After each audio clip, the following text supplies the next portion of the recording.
தாய் தமிழ் உறவுகளுக்கு வணக்கம். 10 அமைச்சர்கள் பதவி நீக்கம். முதலமைச்சர் அதிரடி என்ற நடவடிக்கையில் இந்த காணொலியை காண்கிறோம்.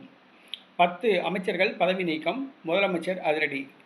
இந்த சம்பவமானது 1987ஆம் ஆண்டு நடைபெற்றது. 1987ஆம் ஆண்டு எம்ஜிஆர் தமிழ்நாடு முதலமைச்சராக இருந்தார்.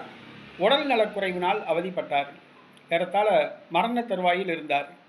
அப்பொழுது அதிமுகவில் ஜானகி, ஜெயலலிதா ஒரு அணியாகவும், ஆர்.எம். வீரப்பன் ஒரு அணியாகவும் செயல்பட்டு வந்தனர்.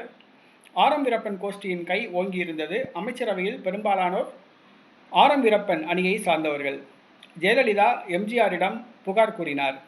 ஆர்.எம். வீரப்பன் அமைச்சரவையில் அதிக ஆதரவாளர்கள் உள்ளதால் தனக்கு இடையூறு செய்வதாக கூறினார்.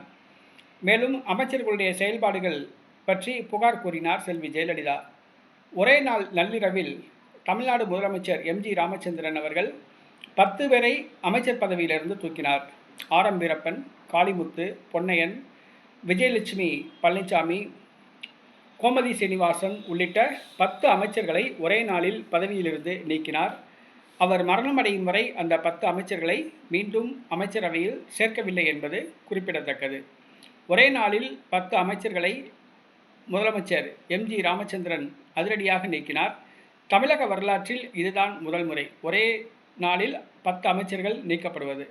எம்ஜிஆரை போன்று துணிச்சலான நபர், துணிச்சலான நடவடிக்கை வேறு யாரும் எடுக்கவில்லை என்பது குறிப்பிடத்தக்கது.